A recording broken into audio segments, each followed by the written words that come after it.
All right, we're back, and you're listening to 95.7 The Choice, coming to you live from the Asheville Radio Cafe right here next to Pritchard Park, downtown Asheville.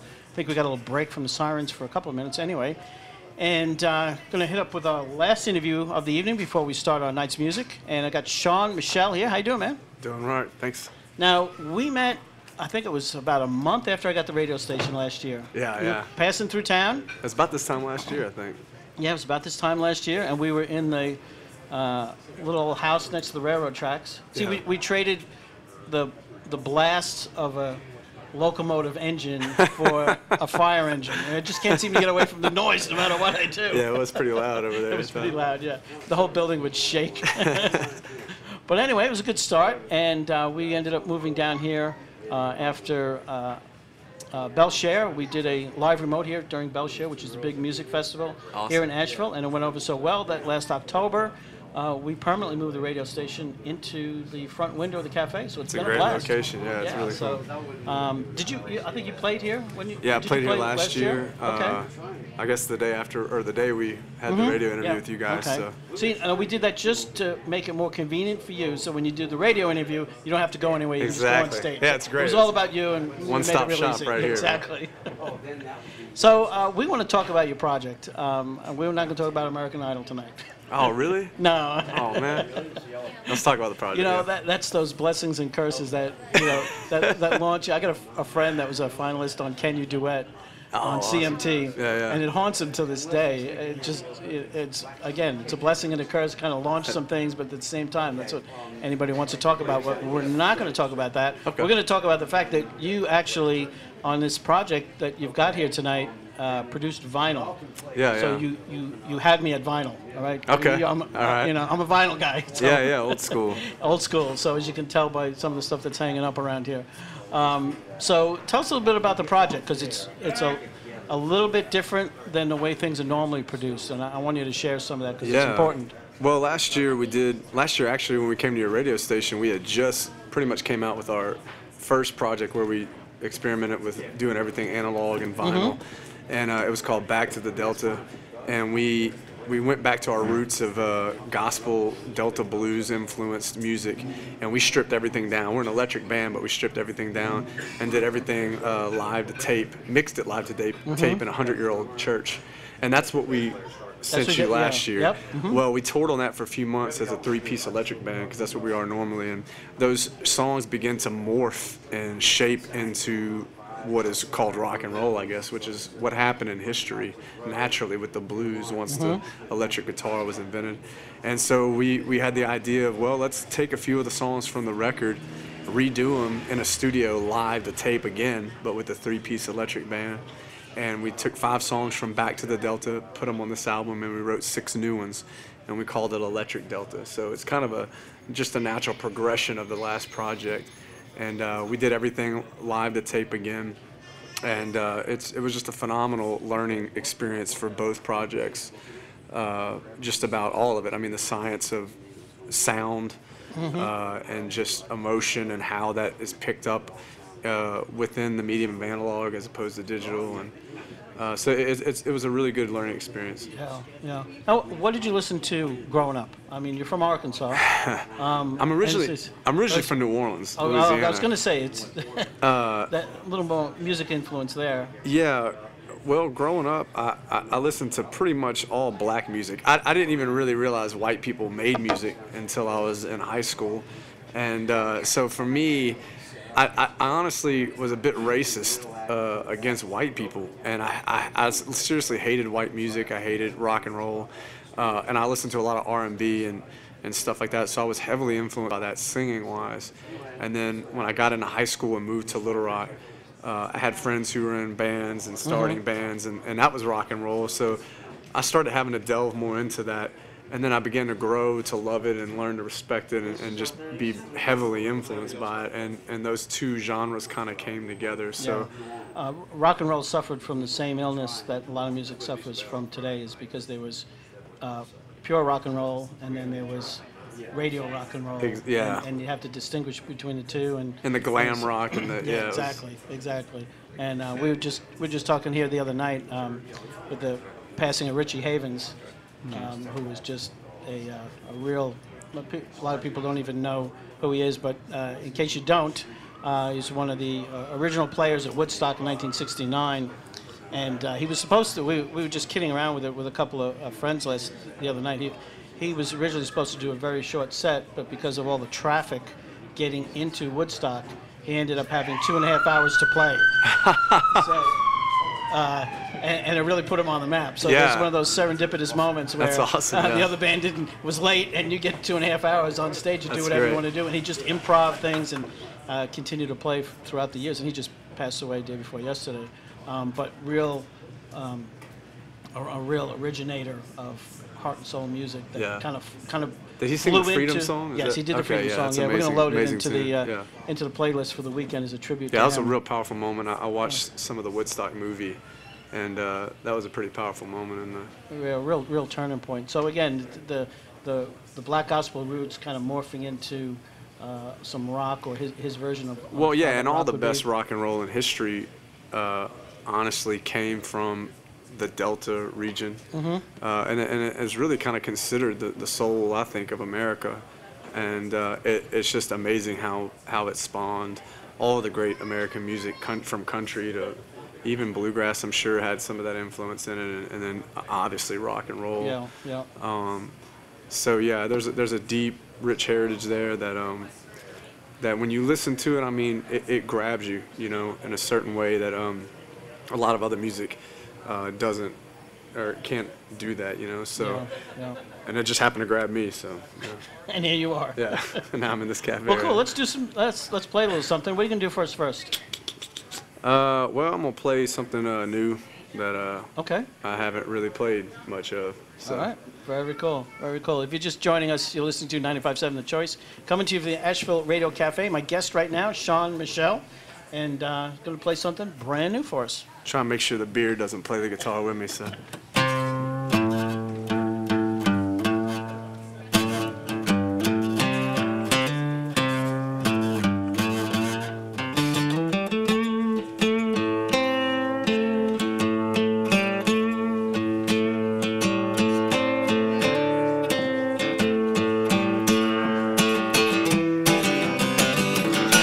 Time don't wait on no one.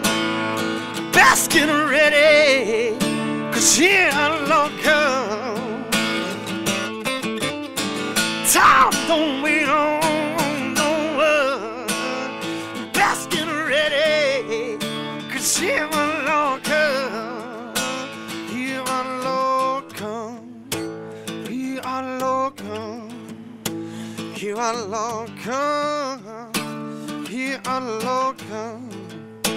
Here our Lord, one of these old morning, and it's coming real soon. That glorious I'm gonna meet up with this moon. And we best be ready, them robes so white, our rest, we won't survive this glorious life is good. Time don't wait on no one. We best get ready, 'cause here our Lord come. Time don't wait on no one. We better get ready, 'cause here our Lord come. Here our Lord come. Here our Lord come. Hey. Here our Lord come. Here our Lord come. On that great day, my Lord won't be denied.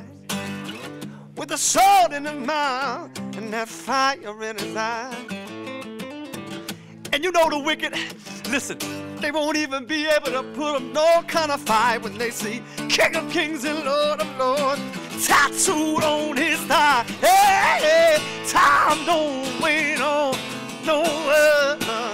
We best get ready, 'cause here our Lord come.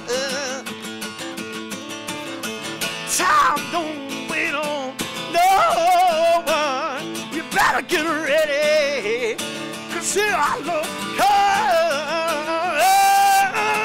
Time it don't wait on no one. Listen, people better get ready. Yeah, 'cause Hear my Lord come.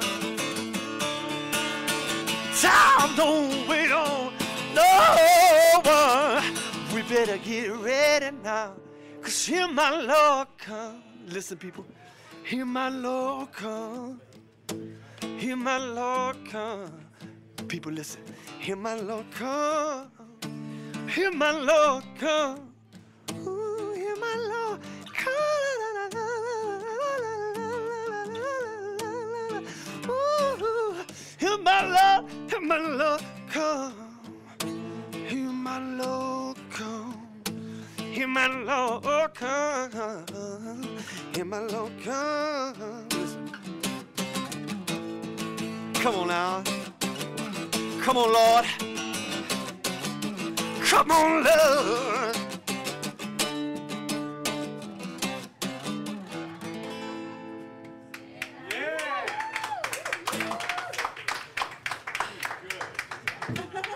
All right, no mistaking what that's about. All right, all right. You know, I wish our webcam, if you listen to the station, we webcam this live every Friday and Saturday night when we do the interviews, and they're also recorded, and you can catch them on 957 The Choice. But one unfortunate thing we're not able to do tonight is capture Agape. Agape is how old? 19 months. 19 months. And she was so into that song. I mean, you can catch it all, but she was like in perfect time. She was digging that song all the way. Yeah. And she Well, if you, can frequents reach, the if you can reach the infants, I think you can reach anybody pretty Out of much. the mouth of babes. Amen. I love watching little kids when they get into music, especially live music, and they just, there's no barriers, there's no filters. Yeah, I yeah. mean, they hear the music, and it gets inside of them, and they just start moving, and that was priceless. That was That's really, awesome. really cool, man. She was really into that song. That's great. Very cool. So one fan, all right? Just, Yeah, You yeah. build it one fan at a time. Hopefully at she least has on enough money music. to That's buy right. a record or something. I don't know. We'll talk to her later about it. I'll see her over there with shaking her piggy bank upside down. Do I have enough yet? Well, very cool. That was a great song. That was Thanks. a great song. Is that recorded yet, or just? It is not recorded yet. It's kind of a new Okay. one I'm working on a little bit. So Okay. maybe down the road.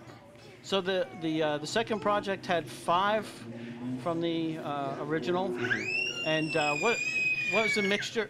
I think she wants another song.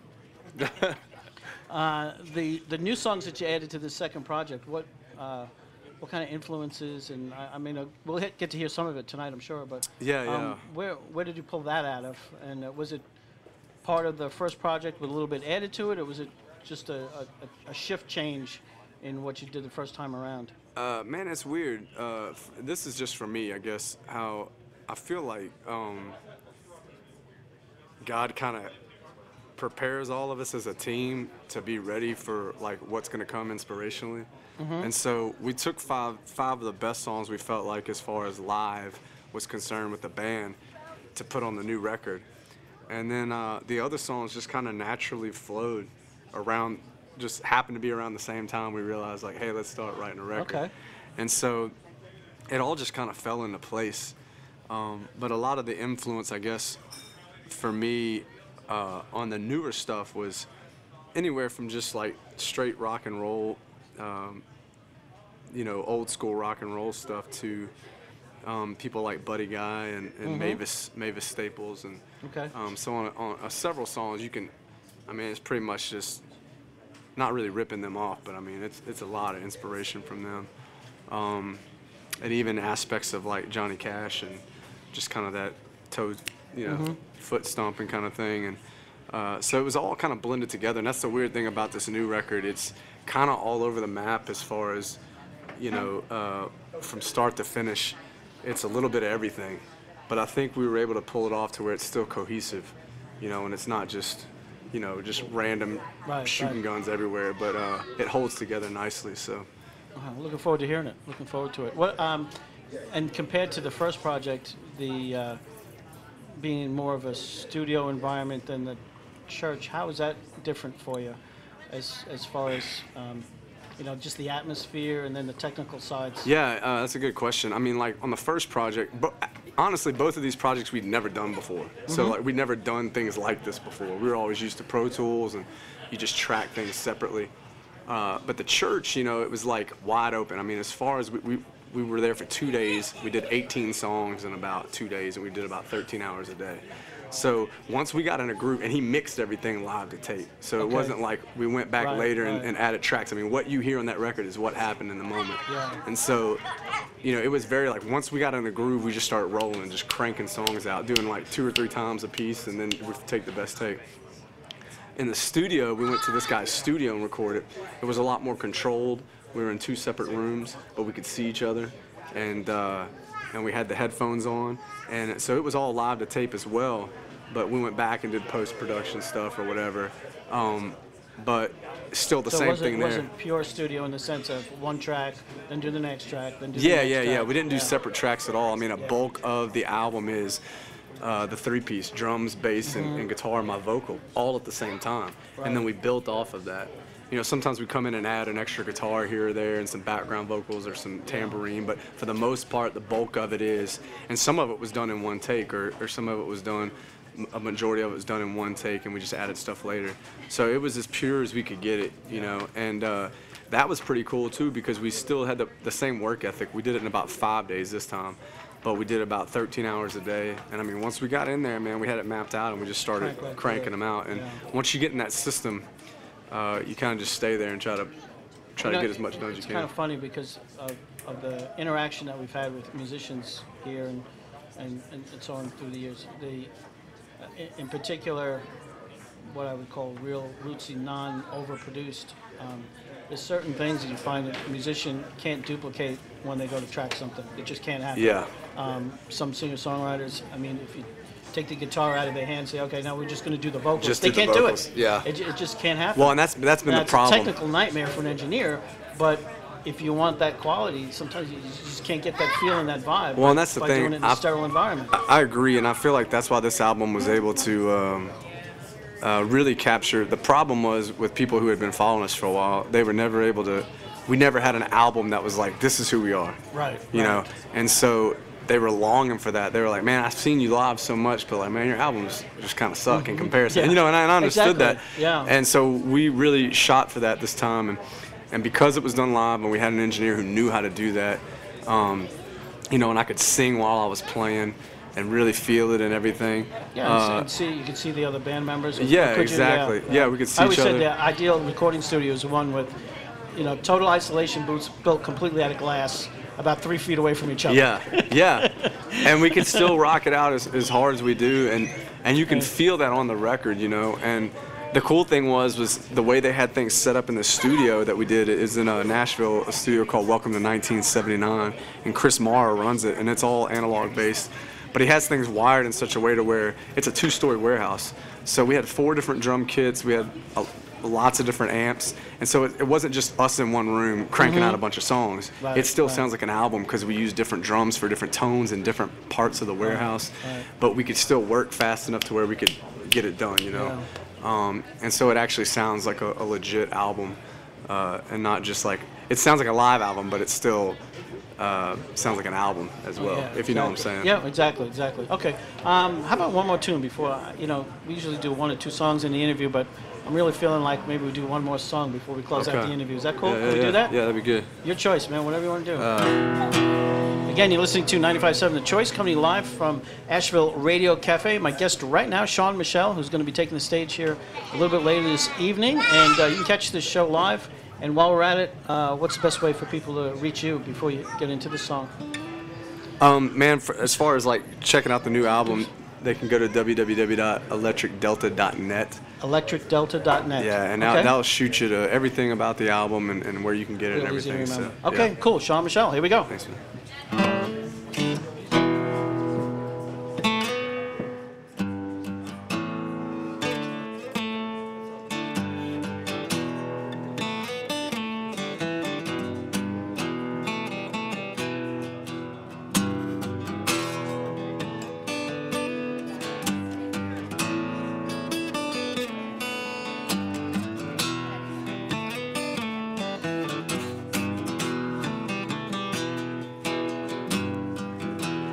Lord, I wait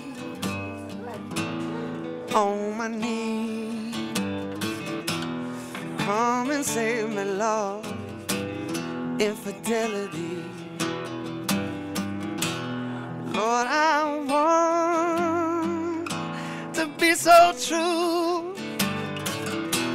Used up all my strength, running away from you.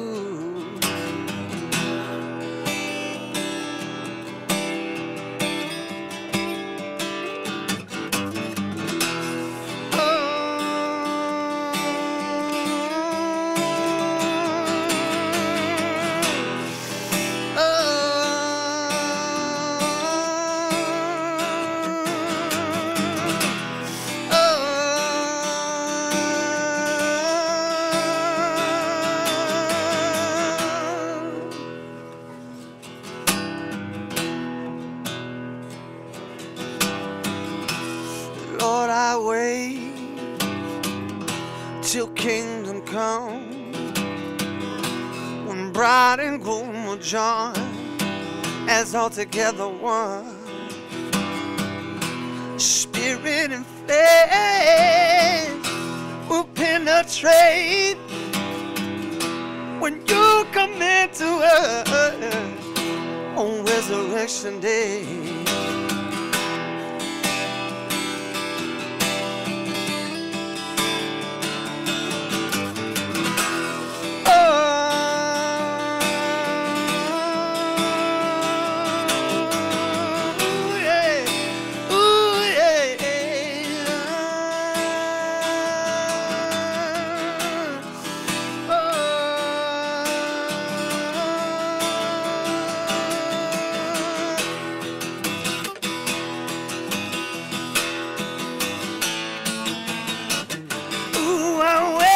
Sweet salvation, no more dirty sin, no more condemnation. My soul's on board with anticipation. The whole world waiting on this consummation. Ooh, I wait for your sweet salvation.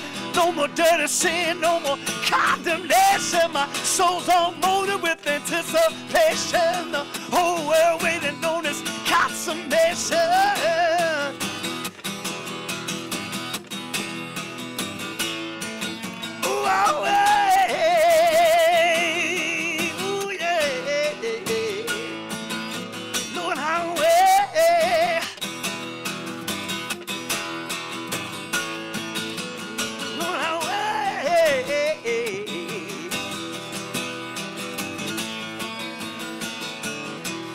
Lord, I wait on my knees. Come and save me, Lord, from infidelity. I give you all of me. Lord, take everything. I give you all of me. I give you all of me.